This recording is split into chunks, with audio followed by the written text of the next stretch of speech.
नमस्ते दोस्तों। सुप्रसिद्ध कथाकार चित्रा मुद्गल जी की कहानियों की श्रृंखला में आज सुनिए उनकी लिखी हुई कहानी गिल्टी रोजेस। तो शुरू करें कहानी। वो नागपुर के केंद्रीय कारागार में 16 अक्टूबर 1942 की सुबह थी। कुछ बीती सुबहों से अलग, डग भरती नरम धूप में आँच छींटती। मुंबई से चले थे तो उम्मीद ने सहलाया था कि वर्षों के बाद भी मुंबई से मौसम को धरे बैठी अक्टूबर की उमस और चिलचिली से नागपुर मुक्त होगा। नागपुर पहुंचकर भी भ्रम बना रहा। कवि कुल शिरोमणि कालिदास के संदेशवाहक मेघदूत अब तक डेरा जमाए हुए हैं। नागपुर के केंद्रीय कारागार के अधीक्षक चौधरी साहब से मिलवाया था। ऑब्जेक्शन ओवर रूल्ड लघु उपन्यास की वकील लेखिका अलका आर्य ने, जिनसे मेरी भेंट नागपुर के एमेच्योर आर्टिस्ट एसोसिएशन द्वारा आयोजित अखिल भारतीय नाट्य स्पर्धा में संयोग से हुई थी। हमारी आवभगत की जिम्मेदारी अलका के कंधों पर ही थी। उसके वकील होने के परिचय ने सहूलियत को सांध दी। अलका ने यह भी बताया कि नागपुर के केंद्रीय कारागार में दंड भोग रही 3 महिला कैदियों के मुकदमे वो स्वयं लड़ रही है। बलात्कार संबंधी कानून भारतीय दंड संहिता 1860 की धारा 376 के अंतर्गत।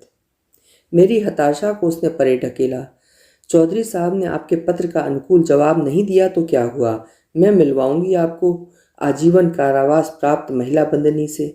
नाटक संध्या को देखने होते थे, दिन में फुर्सत थी। तय हुआ कल सुबह ठीक 9 बजे अलका को हम तैयार मिलें। चौधरी साहब से उनकी बात हो गई है। चर्चा के दौरान उन्होंने स्वीकार किया है कि उन्हें मेरा पत्र मिला था, जिसमें मैंने अपनी नागपुर यात्रा के दौरान आजीवन कारावास या मृत्यु दंड प्राप्त किसी महिला बंदनी से मिलने की इच्छा प्रकट की थी। बात उतनी सहज नहीं थी, इसलिए उन्होंने तवज्जो नहीं दी। नाट्य समारोह में हम 4 महिलाएं बतौर निर्णायक आमंत्रित थीं। गुजरात से उर्मिला भट्ट, दिल्ली से इंदुजा अवस्थी, मुंबई से विविध भारती की कार्यक्रम निर्माता अनुराधा शर्मा और मैं। इंदुजा अवस्थी इच्छा होते हुए भी किसी कारणवश हमारे साथ न आ सकें। कारागार के विशाल प्रवेश द्वार के बाएं पल्ले पर जड़ी खिड़की नुमा चौखट के भीतर पांव देते ही लगा कि ये भारत की आम जेलों जैसी नहीं है। अपेक्षित परिवेश के ठीक उलट वातावरण। एकाएक लगा कि हम जैसे किसी हस्तशिल्प प्रशिक्षण केंद्र में आ गए हों। छोटे छोटे समूहों में विभक्त पुरुष कैदी कहीं दरिया बुनने में संलग्न थे, तो कहीं पायदान, टोकरियां, चटाइयां। महिला वार्ड में कुछ बंदनियां अखबारों की रद्दी से लिफाफे बना रही थीं, तो कुछ पुरुष कैदियों की भांति दरिया, पायदान आदि बुनने में जुटी हुई थीं। सूती पायदानों में आकर्षक फूल पत्तियों की कारीगरी देखते ही बनती थी। ये कारागार अधीक्षक एसपी चौधरी की स्वस्थ सोच, मानवीय सहानुभूति और सृजनशील कर्तव्य भावना का परिणाम था। चौधरी साहब से हमारी आंखों का कौतूहल छिपा न रहा।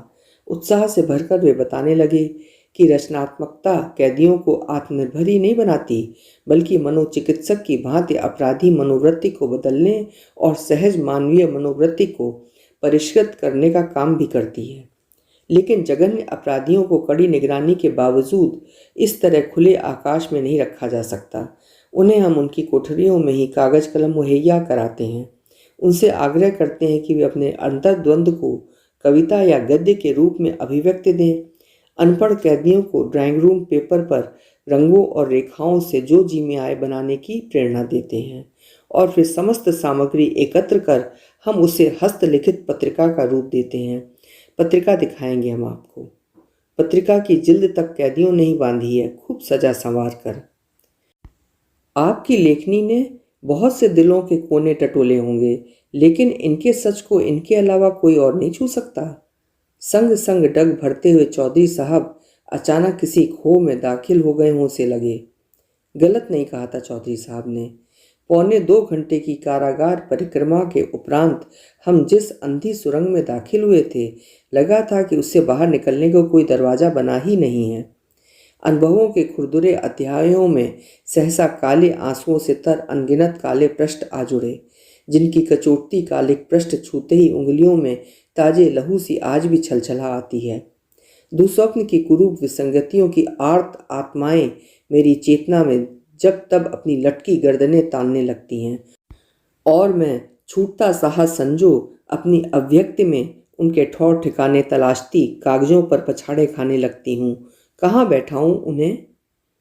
जीवित मौत सी दुखना मेरे सामने बैठी हुई थी, 8-10 औरतों के गोल में कंडों के उन्नत बिटोरे से ऊंचे हो रहे कटी सब्जियों के ढेर के किनारे उन्हीं के संग सब्जियां काटते हुए। मेरी जिज्ञासा से जुड़ते ही दुखना के सूखे पपड़ियाए होठों पर फीकी मुस्कान ने डेरा जमाया। जेल की राम रसोई के लिए उनका ये रोज का कार्यक्रम है।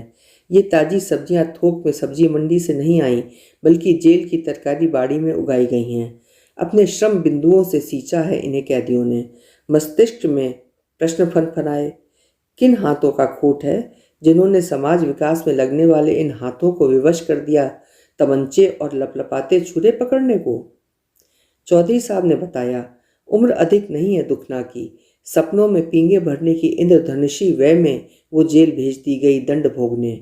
भागलपुर की है, तबादला होते होते यहाँ आ गई। निम्न वर्ग की महिलाओं के लिए समर्पित उसके जिले की एक राजनीतिक कार्यकर्ता की गुहार और कानूनी प्रयत्नों के बूते उसे आजीवन कारावास के दंड में कुछ वर्षों की रियायत मिल गई है।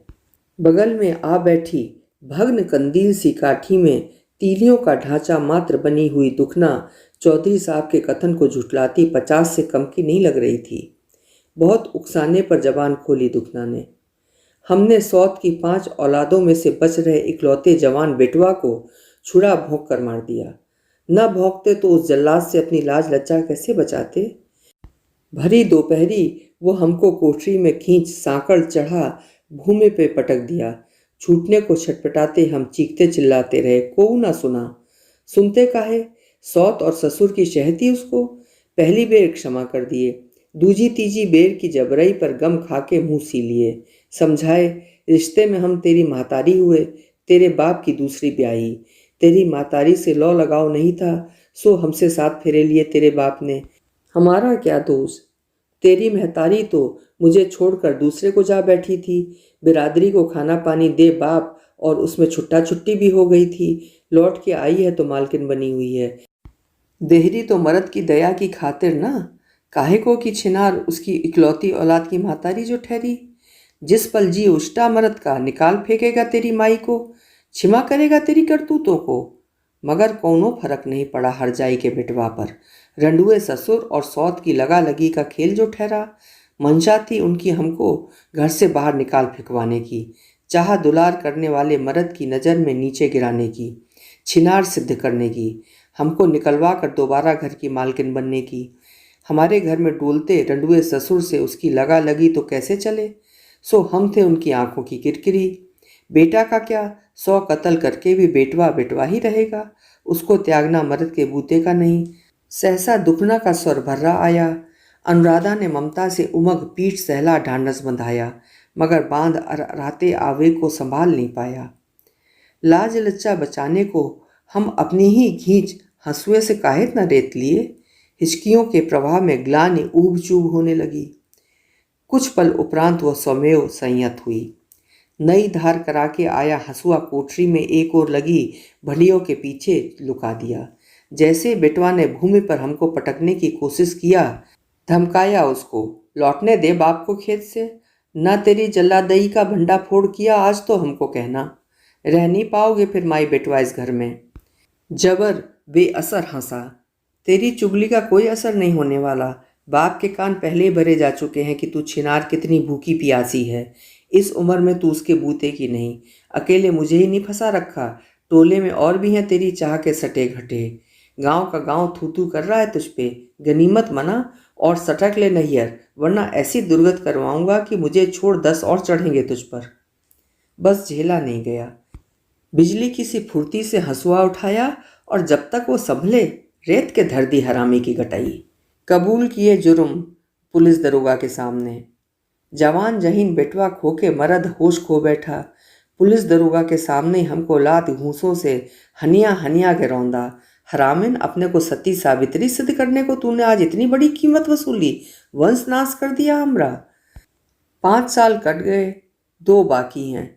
इतनी कम सजा काहे हुई हमें? इन सलाखन के बाहर की दुनिया हमरे रहने लायक नहीं है। 5 बरस में भूले बिसरे एक दफ़े बापू आए मिलने। बोल गए कि तेरा मर्द बदले की आग से भरा हुआ तुझे रेतने को फन्नाया घूम रहा है। तू जेहल काट बाहर आई नहीं कि कहत रहा कि बदचलन ने बेटवा का मुंह बंद करने के लिए उसके प्राण ले लिए, निर्बंसी बना दिया हमको। माई और बहन भाइयों को देखने को जी हुड़कता है तो चौधरी साहब तसल्ली देते हैं। भगवान की पत्थर की मूरत को तू भगवान मानती है ना, तू मानती है दुखना तो मूरत भगवान है, मुझे अपना बाप मान ले। चौधरी साहब ने आस दी है कि कोशिश करेंगे वो हमारी खातिर कि सज़ा ख़त्म होते ही जेल में हमारी नौकरी लग जाए। जेल नहीं छोड़ना चाहते हम, असली जेल छोड़ आए हैं। मैंने उसे अपना और शालिनी ताई का पता लिखकर थमा दिया। कारावास खत्म होने पर दुखना अगर मुंबई में रहने का मन बनाए तो मुझे या ताई को पत्र डलवा दे। उषा नगर भांडुप में विधवा शालिनी ताई के अपने छोटे से फ्लैट में माँ का घर आश्रम है। कुछ दिनों अपने पास रखकर हमारा प्रयास होता है कि शोषितों को अच्छे घरों में सेवा टहल की नौकरी मिल जाए, बाकायदा लिखत पढ़त के साथ। दुर्व्यवहार की शिकायत मिलते ही संबंधित परिवार को चेतावनी दी जाती है या शोषिता को नौकरी से हटा लिया जाता है। विज्ञापनों के माध्यम से जरूरतमंद विधुरों के संग विवाह का भी उपक्रम होता है। उम्मीद से अधिक सफलता अर्जित हो रही है शोषिताओं के पुनर्वास कार्यक्रम में। अपनी सामर्थ्य और सीमा में शालिनी ताई का निजी प्रयत्न है ये। जरूरत पड़ने पर ताई हमारे घरों को भी आश्रय के लिए उपयोग करने में नहीं हिचकिचाती। चित्त अस्थिर हो उठा। कानूनी दाव पेचों के लचीलेपन में कब तक स्त्री अन्याय और अविश्वास जन्य दमन की पात्र बनती रहेगी। विकल्पहीनता की स्थिति में आत्मरक्षा के लिए उठाया गया कदम क्या उतना ही संगीन जुर्म है जितना स्त्री के साथ किया गया बलात्कार। महिला अपराधियों के लिए दंड विधान के तहत सरकार ने सीखचों की व्यवस्था तो की है, किंतु क्या इस विवेचना की आवश्यकता कभी महसूस की या कर रही है कि दोहरे मानदंडों और मूल्यों से भरे भारतीय दकियानूसी समाज में जबरन लांछित स्त्री के लिए क्या कोई वापसी की राह है। दुखना का दोष इतना भर है कि अपने संग हुई जबरई को उसने पहले दिन ही उजागर कर देने का साहस सजोना चाहिए था। नहीं सजो पाई तो शायद लोक मर्यादाओं के शील संकोच के कारण, उस पवित्रतम रिश्ते के कारण जिसके निरंतर बढ़ते दमन ने उसकी सहिष्णुता को अंततः प्रतिहिंसी प्रतिवाद में बदल दिया। गुनाबाई भी आजीवन कारावास प्राप्त कैदी थी, कैदी नंबर 182, जिसके मृत्यु दंड को संभवतः उसके स्त्री होने की वजह से आजीवन कारावास में परिवर्तित कर देने की उदारता बरती गई थी। ढूह समान ऊंची जमीन के एक बृहत वृत्ताकार हिस्से में सुर्ख गुलाबों की लहलहाई क्यारियों में खुरपी लिए खाद छींटती दिखी गुनाबाई। सुर्ख गुलाबों की सघनाहट के बीच लगी ऊंची तख्ती पर लिखे हुए शब्द ने एक बार की चौंकाया, गिल्टी रोजेस। Guilty roses? मैंने साभिप्राय चौधरी साहब की ओर देखा। यही जवाब देंगी। खुरपी और खाद की थैली छोड़ नजरें झुकाए उठ खड़ी हुई गुनाबाई की ओर संकेत किया उन्होंने। शायद ये आपके प्रश्न का जवाब ना भी दे पाए, मगर इनकी विदारक अंतरकथा का मर्म गिल्टी रोजेस को अवश्य परिभाषित करेगा। पलस्तर उधड़ी सी सांवली कृशक्राय देह के बावजूद सिर पर सनई से सफ़ेद बालों ने किसी तपस्विनी से अनायास भेंट हो जाने की सी सात्विक ऊष्मा से भर दिया। ये सुर्ख गुलाब गुनाबाई ने उगाए हैं। इतने बड़े आकार के सुर्ख गुलाब नागपुर में कहीं अन्यत्र नहीं दिखाई देंगे। अपनी स्थापना की प्रामाणिकता के लिए चौधरी साहब ने अलका की ओर देखा।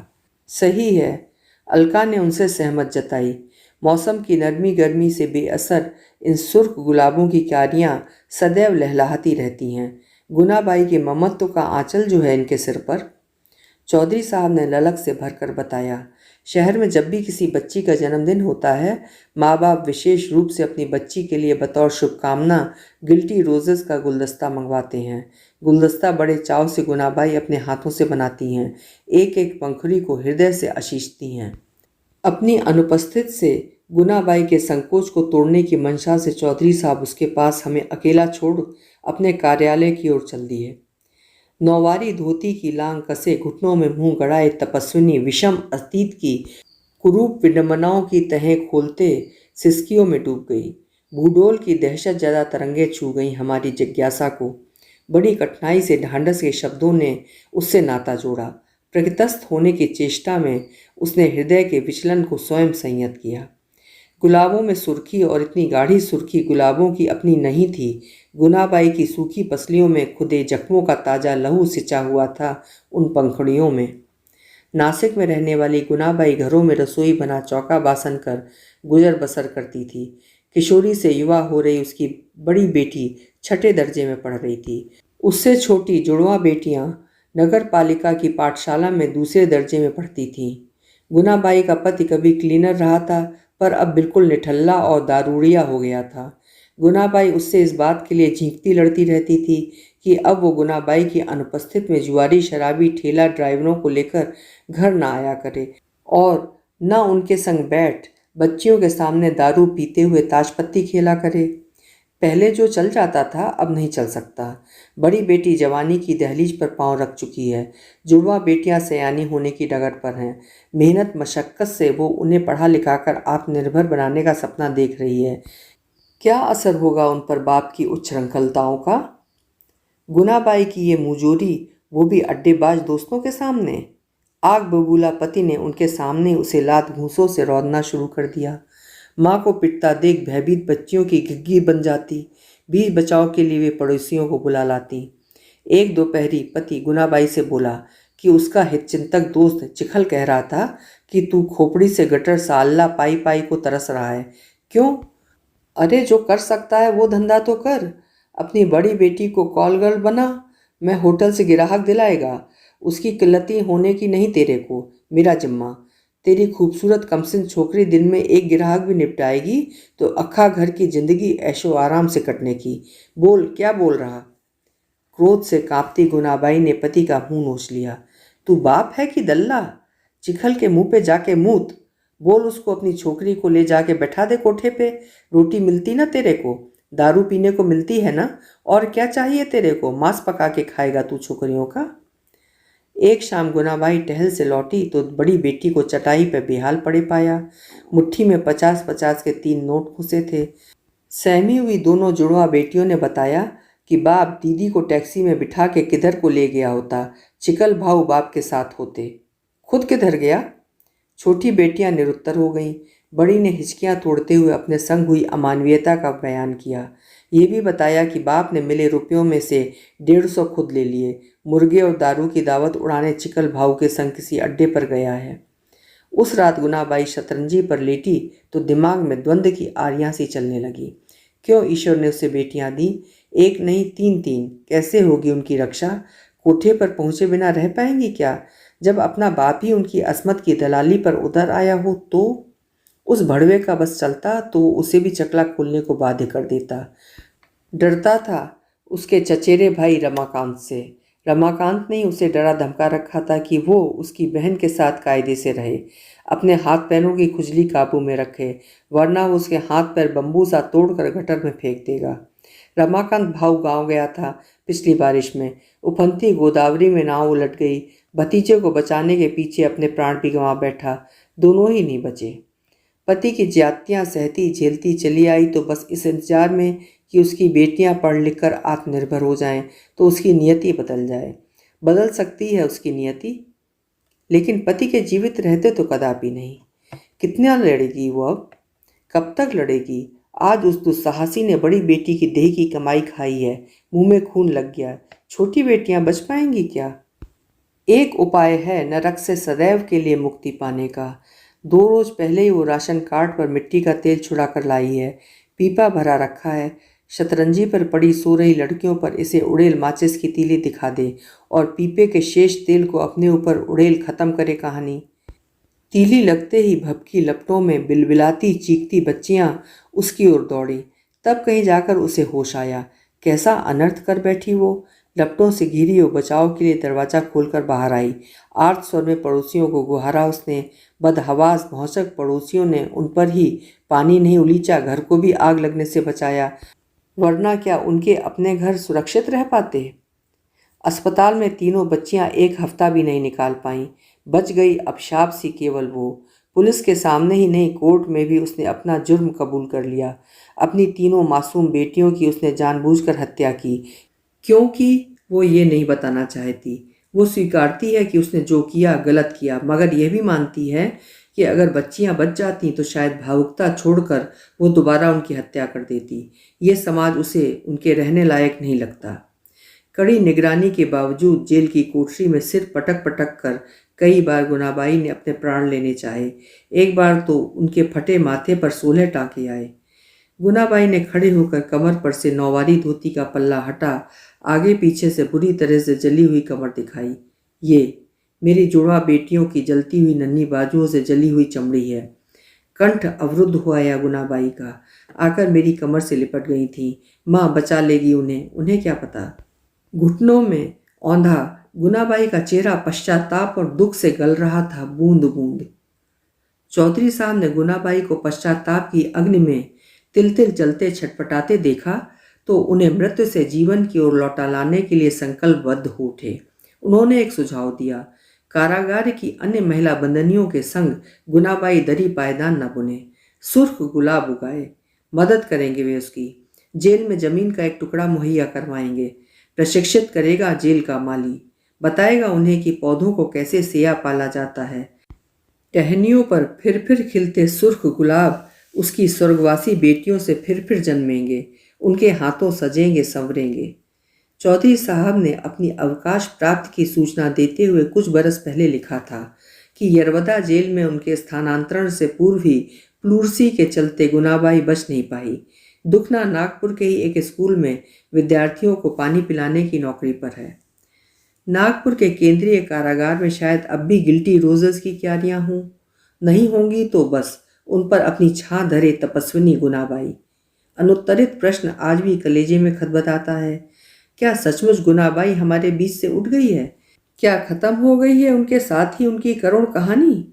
जब भी डायरी के पन्ने पलट संकल्पबद्ध हो गिल्टी रोजेस कहानी लिखने के लिए बैठती हूँ, गुनाबाई के हाथ आहिस्ता से मेरी कलाई धर लेते हैं।